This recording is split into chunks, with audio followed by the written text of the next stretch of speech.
എൻ്റെ ക്യാമ്പസിൽ എനിക്ക് ഫസ്റ്റ് ഒരു വലിയൊരു പ്രോഗ്രാം വരാം.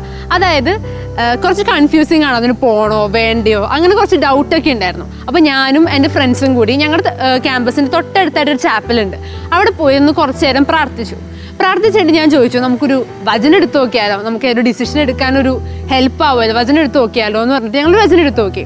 അപ്പോൾ ഞങ്ങൾക്ക് കിട്ടിയത് എന്താണെന്ന് വെച്ചിട്ടുണ്ടെങ്കിൽ കുറച്ച് ഒരു പേടിപ്പിക്കുന്ന പോലത്തെ, നമുക്കൊരു വാണിംഗ് തരുന്ന പോലത്തെ ഒരു വചനമാണ് എനിക്ക് കിട്ടിയത്.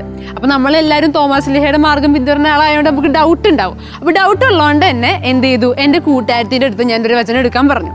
അപ്പോൾ അവൾക്ക് കിട്ടിയതും ഇതേപോലെ തന്നെ ഒരു വാണിംഗ് തരുന്ന പോലത്തെ ഒരു വചനം. അപ്പോൾ എനിക്കറിയാം എൻ്റെ അടുത്ത് അങ്ങനെ വെറുതെ ഈശോയൊന്നും പറയില്ല എന്ന് എനിക്കറിയാവുന്നതുകൊണ്ട് തന്നെ ഞാൻ എന്ത് ചെയ്തു, ആദ്യം തന്നെ പാരൻസിനെ വിളിച്ചു പറഞ്ഞു. പിന്നെ എൻ്റെ സ്പിരിച്വൽ എൽഡറിൻ്റെ അടുത്ത് പറഞ്ഞു, എനിക്കറിയാവുന്ന ഒരു ഫാദറിൻ്റെ അടുത്ത് പറഞ്ഞു. അങ്ങനെ ഞാൻ ഒന്ന് ഇങ്ങനെ ചോദിച്ചു. ശരിക്കും പറഞ്ഞാൽ എനിക്ക് പോകേണ്ട ഒരു ഇവൻ്റാണ്, പക്ഷേ എനിക്കിങ്ങനെ ഒരു വാണിംഗ് കിട്ടിയിട്ടുണ്ട്, ഞാൻ എന്ത് ചെയ്യണം എന്ന് ഞാൻ ചോദിച്ചു. അപ്പോൾ എൻ്റെ എൽഡേഴ്സും എല്ലാവരും പാരൻസ് എല്ലാം പ്രാർത്ഥിച്ചിട്ട് പറഞ്ഞു, നീ പോകണം, പക്ഷേ ഈ വചനത്തിൽ പറയണ പോലെ നീ സൂക്ഷിക്കണം എന്നുള്ള കാര്യം എൻ്റെ അടുത്ത് പറഞ്ഞു.